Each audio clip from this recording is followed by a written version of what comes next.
PFOX, or Parents and Friends of Ex-Gays, though I'm not entirely sure how that turns out to be PFOX instead of PFEG or PFLOG, and which I'm going to henceforth be referring to as fuckface or FF, seems to still be laboring under the 1970s wave of thinking that gay has a cure, most likely having to do with attaching electrodes to your scrotum while watching gay porn and reading the Bible. Today, while browsing through some random Twitters, or tweets, as they're ridiculously called, I came across one pointing to an article by somebody who claims to be an ex-transgender on Fuckface's website. Admittedly, I only had the stomach to read bits and pieces of this slanderous filth that Fuckface is trying to pass off as an article. I have no doubt that I read enough to get the main point of what they were trying to say.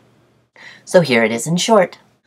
Hi there, I was once a guy. I wasn't sure if I liked other guys, but then I met some other guy who said that he liked me, but he thought that I was a girl, and so I went with it because I thought that he liked me. Then I went on a non-stop unhealthy binge of hormones, semen, and silicone for the next 2 years until I realized that I was still depressed.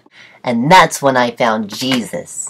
There, now I've saved you the trouble of actually having to read this article, though there were several points that I wanted to take out, dissect, and then throw in the trash bin like that watermelon that's been sitting in the vegetable crisper for 6 months too long. About midway through this abhorrent dribble comes this gem of a thought. In order to be part of the transgender crowd, men must meet certain criteria. We must have more dominant female features.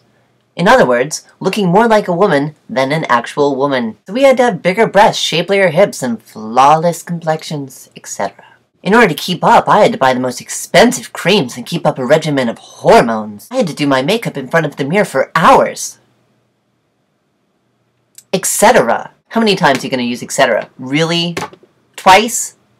Twice in one paragraph? Let's pause here for a moment to say, what the fuck? I don't know what cliche gaggle of over-involved masochists you got involved with, but this experience is completely unrelatable in every single way. Just because you lack the basic reasoning skills to avoid putting yourself in stupid, ridiculous situations does not invalidate the people who are actually going through transition for actual, real reasons. By saying things like, when younger transgender people joined us, I had to take more estrogen to make myself feel more physically like a woman.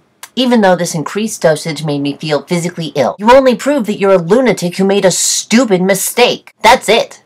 That's all. End of story. Go home. There are no further implications from your experience other than that you're a giant fuckface. This is only further proven by lines like, it was raining that night, and I urinated on myself over and over again. No, really, that's an actual quote.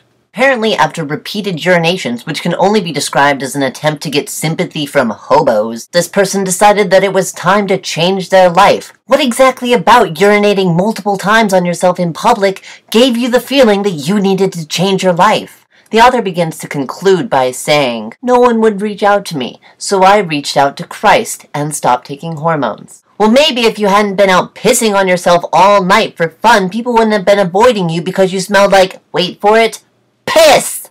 There are articles like this all over the place. Some of their protagonists even go as far as to condemn all other transsexuals.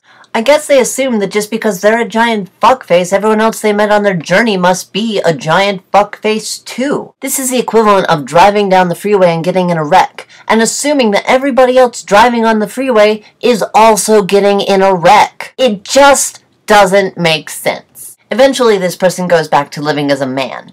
A man with boobs, that is. Boobs that cause him quite a bit of anguish because they remind him what a fuckface he is. Oh no, the consequences, the choices that I made I have to live with now. Poor, poor me, right? Wrong!